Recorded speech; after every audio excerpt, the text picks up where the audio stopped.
Mm. Ako na. Hello guys, good morning.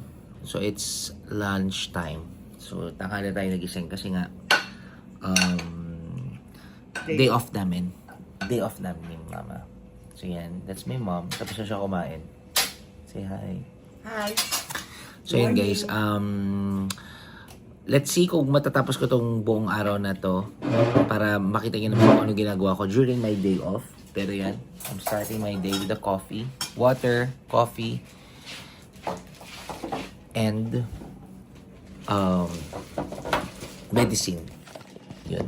So yun yung mga ganap natin. So kape-kape lang muna tayo. Tapos after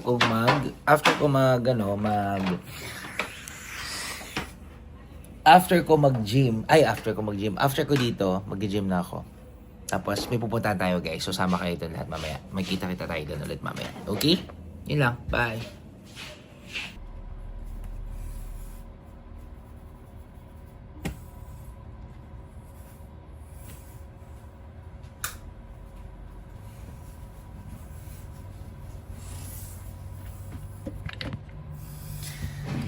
Hey guys, so dahil kulit tayo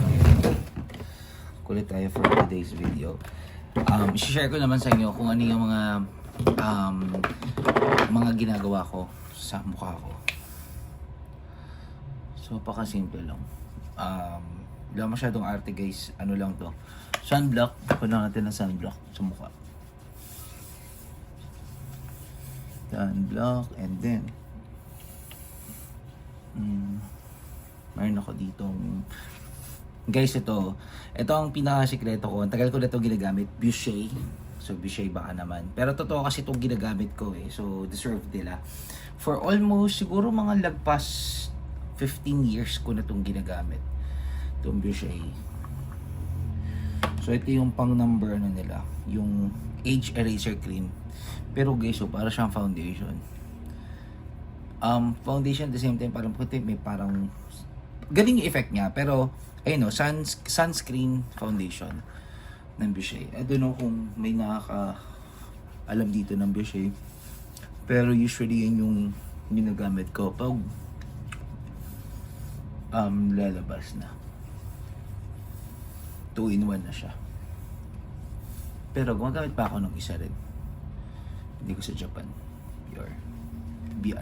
Biore UV. Yan. So, yan. Pagkatapos niyan, ano tayo? Ano natin sa sunblock. Dapat kanina pati. Pero, pwede ka rin habang nakaubad ka. Lagyan mo na itong sunblock. Kahit anong sunblock guys, pwede yan. Kampa. So, pwede rin ako gusto ko itong display para mabili. Konting ano na lang. Konting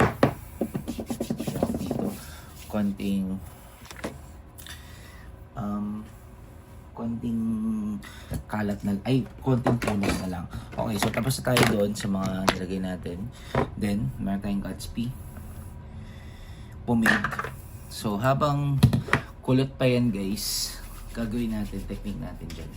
Gagawin na natin yan. Mabilisan lang yan guys. Alam nyo guys, yung naaalala ko lang, pag nung lumilipad pa ako, sobrang bilis lang ng preparation ko. Kailangan mabilis ka mag-prepare kasi minsan nakakalimutan mo ano oras ang call time mo. So kaya kailangan pag kunyari ginising ka ng alarm clock, sobrang bilis mo mag-prepare. So kung matagal ka mag-prepare nako, kailangan mo talaga mag-alat ng maraming alarm clock para panggising sa'yo or else manuno-show ka. Tapos, kinukomplete ko lang siya. Pag once na nakaset na yun guys, Gatsby, spray net, konti lang. Pero hindi ko to madalas ginagawa. Hindi ko masyadong inistas yung buhok ko. So yun lang guys, that's the look. Diba? Ulit siya, wet look.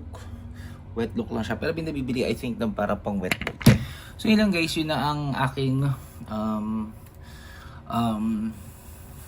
preparation, ganun kabilis. Tapos I'm wearing Jo Malone lang. So my favorite scent is Wood Sage. That's it. Mga 4 na spray for the whole day na yan. So yun lang guys. So mamaya abangan nyo kung saan ako pupunta. At sino ang kasama ko. Hi guys, I'm almost done preparing. Ayun. Tapos na ako mag-prepare. So meron ako mga gamit dito na ibababa na lang for a while. So yeah, yun yung ating gagawin. March 16, Kaizen. The forward things shall not be remembered. There are only 3 types of people in the world. First, people who make things happen. Second, people who watch things happen. And third, people who wake up suddenly and say, what happened? Which of 3 types are you? My prayer is that we lessen being the second and eliminate as much as possible being the third. Why? Because we always have a choice. We are not destined to go blindly unaware of where we're healed and what we're doing with our lives. We all can choose to be better. Kaizen means continuous improvement. As an organizational development practitioner and a strengths coach, I believe we're all called to grow and progress individually and collectively. Change is our choice. What you're not changing, you're choosing. I joined the program with that title to get into shape and improve my fitness. It helped me beyond my physical health and made me even more determined to better myself in all aspects of life. Jesus called us to a new life in all aspects. He came so we may be set free and live life to the full. Maybe it's time for you to consider his offer. What kind of person are you called to be? Go and make it happen. Holy Spirit, what do you want? I surrender my former ways. Create me anew. Amen. So guys, ito yung lagi kong binabasa after ng gospel reading ko in the morning, which hindi ko na siya na-shoot. But this one is very powerful to start your day. So, Didake. This is by The Feast kay Bo Sanchez. Okay. So, yan yung, lagi yan yung combo ko na every morning ko binabasa. So, yun lang guys, napakaganda ng sinabi, no? Ang dami natin mga realization dyan. So, again, meron tayong option. You have always a choice to improve. Yun, kumilos tayo, kilos-kilos, galaw-galaw. Yun lang yung napaka-simpleng gustong sabihin sa atin. Kilos tayo. Kung meron tayong gustong gawin, gawin natin. No? Huwag tayong humingi ng validation sa ibang tao kung tama ba yung ginagawa natin. Basta gawin na natin. Lahat naman ng ginagawa natin ay naayon sa kagustuhan ng Diyos. So yun na guys, and I'm ready for the day. Bye! Eye-catcher. So guys, patama na natin yung nagpa-photoshoot. Yung guys sa may BNB. So dalawin na natin sila. Sobrang init. Oo, grabe. Kanina nga pinagbigyan sila kulimlim ng konti.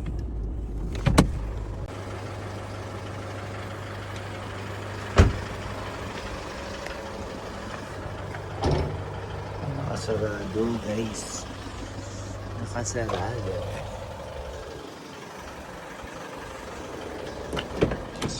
Nakasarado. Guys, nakasarado. Try natin ulit guys. Nakasarado sila kanina. Ay, sir. RJ po. Hello po. RJ po. Hi, sir RJ. Kami po yung Andiyan si Jess? Opo. Punta ko lang. Surprise ko lang.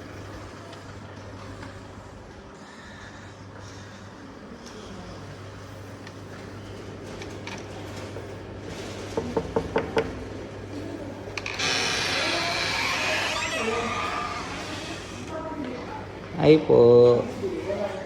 Hi po. Hi po. RJ po. Hello po. Hi po. Hi po. Hello. Dito si Sir. Si Ma'am Jessa doon. Ayan po.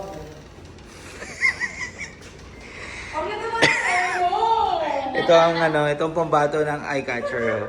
Sama kita, okay lang? Ano yun? Sa vlog ko. Ay, kasi Sir Elbo yun. Hello po. Ayan po. Oo nga eh. Mukhang makaawa. Oo. Ito yung unang kong Bakit naman ang yan? Ang ganda ng buhok ko. So guys. Ito, ayan. Oh, sa Vietnam, di ba? Binisita lang kita. Ay, ito na si Sir. Ganyan ba talaga pag ano? Alin? So yun guys, mag-ano na sila, mag-photoshoot sila. Bumaway ka muna. Hi guys! O yan o, yan ang pinakamalupit ha. Ang na dito. Nasa ko na yung phone nyo. Oo, tama. Ano ba meron dito? Ba't yun dito? Ayan, prenup. Ayan. Prenup sila. Alam ko naman dyan. May tao. Sige. So, alis na sila guys. Punta sila sa cross.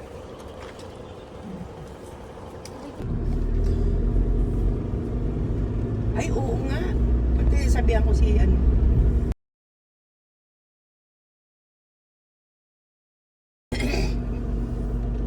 Wala pa sila.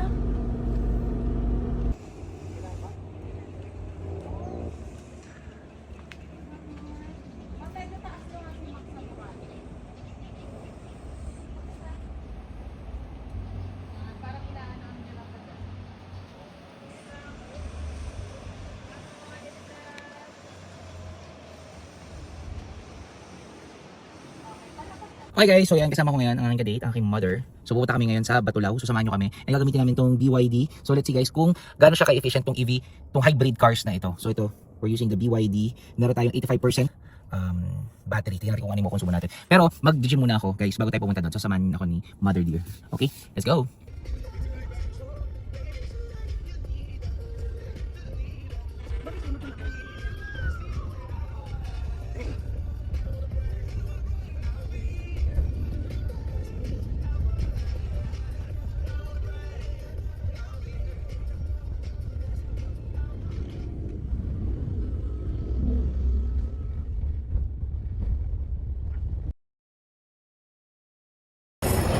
Hey guys, so tapos na tayo mga workout. Susundin natin si Seth. Iwan ko siya sa food court. Tsaka sa cafe. Tuloy na siya.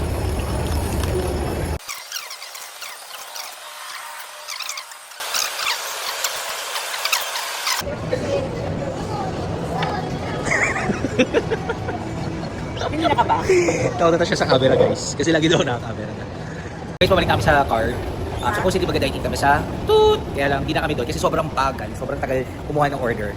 And marami kami mga katabi doon na hindi pa rin nasa servan. So feeling ko, it will take time bago kami ma-servan. So, nag-Starbucks na lang. Yun lang. So, dapat yun nga guys, dapat magdadaiting kami sa isang restaurant. Ang tagal, napapituan na kami lahat. Ang tagal kumuha ng order. So, una naman yung tubig. So, thank you naman doon sa tubig. Kaya lang, kasi syempre, kung gutom na gutom ka na, tapos di pa nakuha yung order mo, tapos sa paligid mo, parang ang dami pa rin na nag-aantay ng order. So, parang malayo pa sa katotohanan yung makuha mo yung order mo.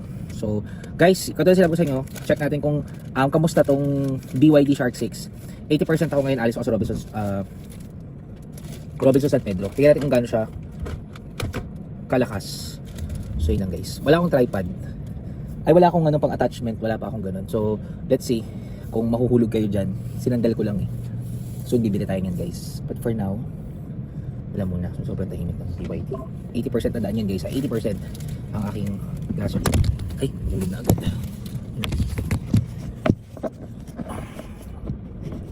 Okay, yan. Talaga meron ako dito, ma'am. Para mas madali. Ang babother. Yun lang guys, balita ko kayo mamaya. Ulit. Bye! Mantala kami pag nagpa-gasolina, pag nagpaano kami sa 100 lang. Papa mo.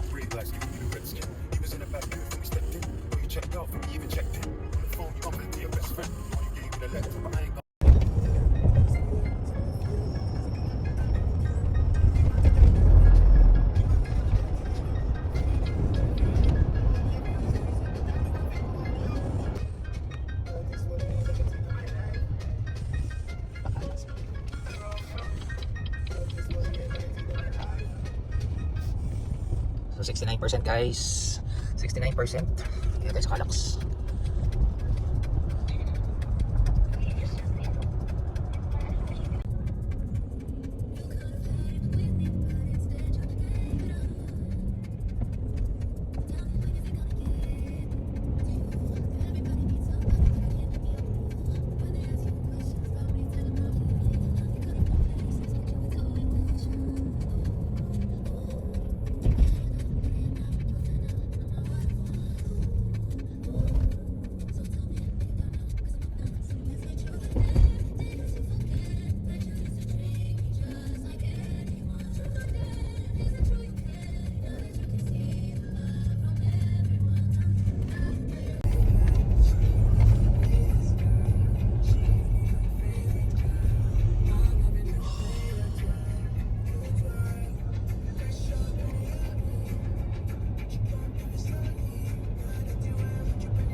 Parang pintuan.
Kilo Ebony recruitment sergeant.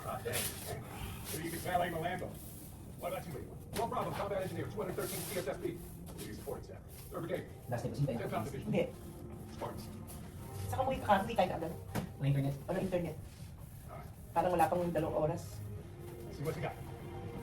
Oras na. That's what I heard. They say you only survive the transport.